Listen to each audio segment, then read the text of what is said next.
Jadi kalau menurut saya setelah terjadi kredit macet, artinya di perjanjian di bank itu ada standar baku atau klausul standar yang menyatakan bahwa dengan lewatnya waktu saja telah membuktikan bahwa nasabah bukan prestasi dan bank mempunyai hak untuk mengakhiri perjanjian kredit dan meminta kepada nasabah untuk melunasi seluruh hutang-hutangnya.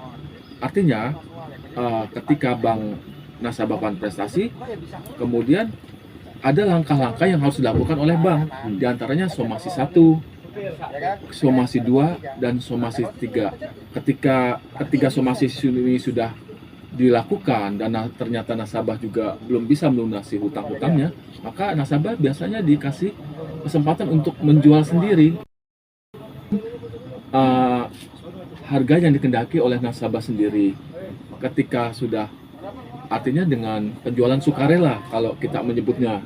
Nah, tapi karena ketika nasabah tidak mampu, maka berdasarkan pasal 6 Undang-Undang pasal 6 Undang-Undang Hak Tanggungan, kreditur dalam hal ini bank sebagai pemegang hak preferen berdasarkan pasal 6 Undang-Undang Hak Tanggungan mempunyai hak untuk menjual sendiri tanpa melalui putusan pengadilan, karena yang namanya parate eksekusi ini di mana kreditur berhak untuk mengambil sendiri hak-haknya atas nasabah yang prestasi ini dijamin oleh undang-undang. Namun pada praktiknya ini tetap harus memerlukan fiat eksekusi yang dikeluarkan oleh pengadilan negeri berdasarkan keputusan kepala pengadilan negeri. Tapi ya walaupun di beberapa pandangan ahli hukum masih ada kontra, pro dan kontra untuk parate eksekusi ini. Ada yang membutuhkan fiat eksekusi, ada yang mengatakan bahwa ini bisa langsung dieksekusi karena kreditur mempunyai parate eksekusi untuk mengambil haknya tanpa perantaraan putusan hakim, dan parate eksekusi ini dijamin oleh undang-undang dan mempunyai kekuatan seperti putusan pengadilan. Mungkin seperti itu, Pak Yoles Wahyu. Ya, jadi mungkin dalam hal ini perlu dicarikan sebuah solusi yang terbaik. Tinggal kepada nasabah untuk memilih, atau calon nasabah lah untuk memilih bank mana yang tepat untuk mereka. Karena ini bukan soal regulasi sebenarnya, ini soal implementasi di lapangan. Soal banyak tidak sesuai dengan aturan. Ya, banyak implementasi di lapangan. Jadi kadang-kala regulasi sudah memadai, tapi pasti implementasi di lapangan terjadi pergeseran itu. Ini kan sesuai dengan sistem hukum itu, Pak Eko. Ada substansinya, ada strukturnya, dan ada culture-nya.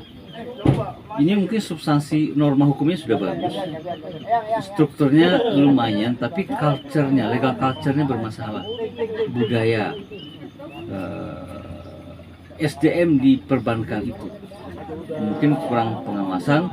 Tinggal kepada para konsumen untuk memilih bank mana yang dipercaya. Ini kan sudah pengalaman nih, Pak. Saya tidak mengatakan bank konvensional baik atau tidak, atau bank syariah bagus apa tidak. Kadang-kala itu tergantung pada sumber daya manusianya di lapangan. Jadi akhirnya kita kembalikan kepada konsumen. Artinya apa? Konsumen perlu mengetahui sebelum meminjam atau mengajukan kredit kepada sebuah bank untuk membaca regulasi, terutama khususnya perlindungan bank tersebut. Tidak jarang konsumen kalau sudah dapat kredit udah senang, tekannya semua surat itu.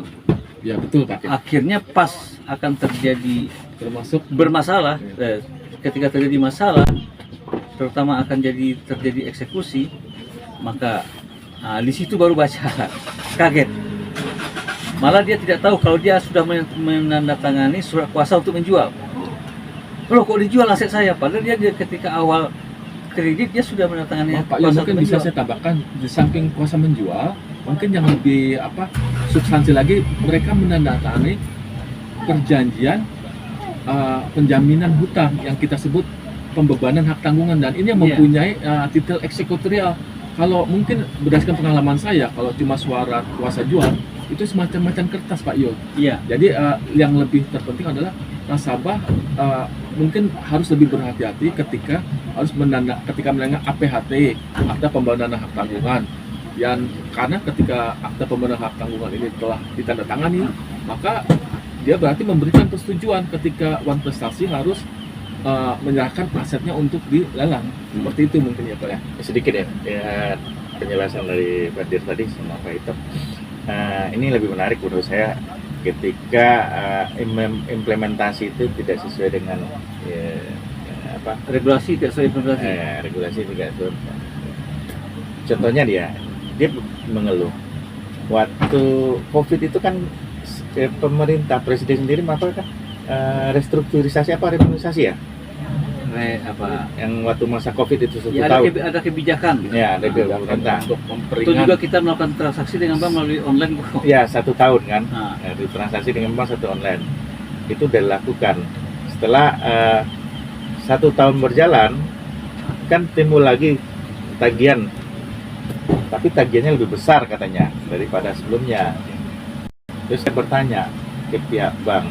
Ini kebetulan banknya bank plat merah dan biasa di KPR. Ya, di KPR. Ini lebih menarik.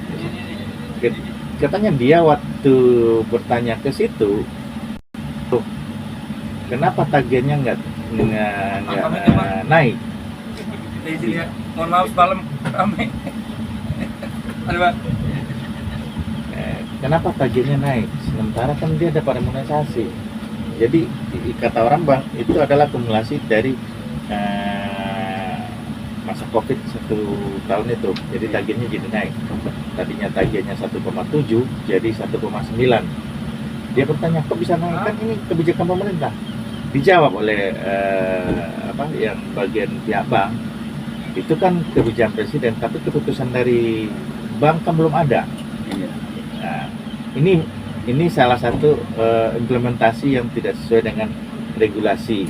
Pemerintah itu kan pembuat regulasi, tapi kenapa tidak terimplementasi ke bawah? Itu satu. Yang kedua, dia bertanya lagi, kenapa tagihannya nggak turun-turun?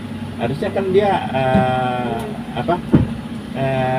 waktu dia dijawab oleh pihak bank, setelah dicek di komputer, ini adalah bunga maksimal. Bapak dikenakan bunga maksimal. Nah, waktu dia akad itu dia adalah mendapatkan kredit fluktuatif 3 bulan flat, setelahnya ngikutin bunga bank floating. Tapi di pihak bank dibilang ini udah dikenakan bunga maksimal, Bapak waktu kontrak bunga maksimal, jadi nggak ada floating.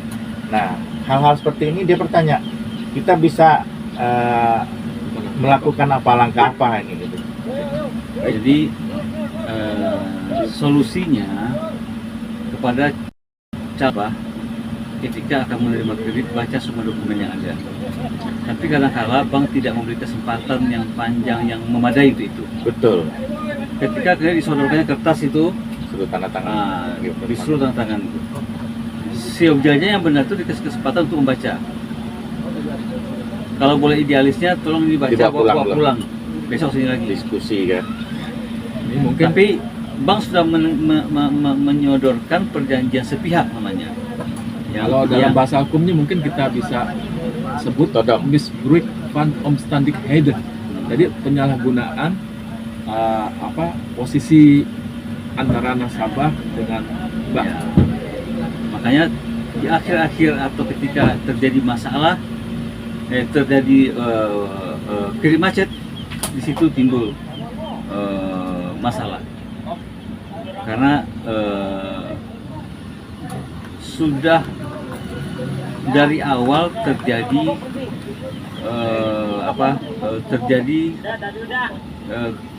kalau saya bilang kesalahan prosedur juga ya, terjadi kurang kesempatan diberi kepada konsumen untuk memahami Atau mungkin ini juga Pak perjanjian Fadil, standar itu. bukan kesempatan, mungkin karena nasabah ingin buru-buru mendapatkan kredit, akhirnya mereka tidak aware. Ya, Jadi main tanda tangan aja standar baku yang sudah diberikan oleh bank. Ya mungkin juga seperti itu yang nggak aware bagi yang nggak mengerti. Tapi ada juga saya lihat yang ngerti ketika dia tanya, dia suruh baca, terus dikasih waktu tanda tangan sekarang juga kan itu harusnya kan Iya. dikasih bawa pulang gitu ya. Jadi yang jadi solusinya mungkin kepada bank dan nasabah. Soalnya nasabah punya hak untuk meminta waktu membaca loh. Walaupun bank tidak menawarkan saya baca dulu boleh nggak? Tapi jarang-jarang juga bank memberi kesempatan untuk itu. Harus tekan saat itu juga. Oleh karena itu solusinya beri kesempatan kepada nasabah untuk membaca dokumen yang akan ditandatangani. Yang kedua butuh pengawasan dari otoritas keuangan tentang hal ini karena banyak bank yang tidak melaksanakan prosedur atau tidak mematuhi Regulasi itu terkait. apa namanya SOP. SOP dari sistem kredit yang berlaku seimbang antara bank dan nasabah. Itu kan perjanjian antara bank dan nasabah itu sebenarnya antara kedua pihak berada pada posisi yang seimbang sebenarnya. Harusnya. Beda dengan perjanjian ketenaga kerjaan, itu memang antara pekerja dengan tenaga kerja ada hubungan subordinasi. Tapi antara bank dengan nasabah itu sebenarnya perjanjian itu Segaris, ya? harus seimbang. Kedua belah pihak berada pada posisi yang seimbang. Satu kreditur, satu lagi debitur. Jadi untuk menghindari hal seperti itu, mungkin yang pertama butuh kepada calon nasabah diberi kesempatan untuk membaca dokumen yang akan ditandatangani. Yang kedua, butuh alasan dari pihak otoritas keuangan atau diberi kesempatan nasabah untuk melaporkan jika terjadi kesalahan pelaksanaan regulasi yang selayaknya dilakukan dalam proses kredit macet. Nah, Terima kasih, sangat berharga sekali Itu. nih dengan apa Yang tadi. uraian dari Pak Yo. Seandainya yang udah terjadi Bu sekarang. Ya, nanti belum makanya saya terjawab. mau boleh saya tambahkan sedikit ya, Ya. mungkin ya Pak Yo. Jadi ketika Pak Yul tadi mengatakan nasabah untuk diberi kesempatan untuk membaca dulu, sebenarnya dalam praktek perbankan syariah yang pernah saya alami itu sudah dilakukan yang namanya offering letter. Jadi sebelum nasabah itu menandatangani suatu perjanjian, nasabah diminta untuk membaca dulu offering letter yang berisi ketentuan-ketentuan pokok untuk kredit atau pembiayaan itu, seperti jangka waktu, margin atau bunga, atau kemudian masalah denda, masalah persyaratan-persyaratan yang harus dipenuhi. Itu semua sudah ada di dalam offering letter. Jika nasabah menyetujui, bisa menandatangani offering letter itu, kemudian dalam waktu beberapa hari disiapkanlah akad kredit. Sebenarnya sudah dilakukan di perbankan. Nah, kemudian untuk mungkin yang nanti pemirsa juga bisa memberikan komentar atau pendapat-pendapatnya atau pandangan-pandangannya juga di channel ini. Dan mengenai tadi pertanyaan Pak Novian yang yang sudah, kalau sudah kejadian, mungkin saya bisa kasih pandangan sedikit. Sekarang sudah ada yang namanya lembaga mediasi perbankan yang difasilitasi oleh Bank Indonesia. Mungkin sebelum masuk ke proses persidangan di pengadilan untuk menuntut keadilannya atau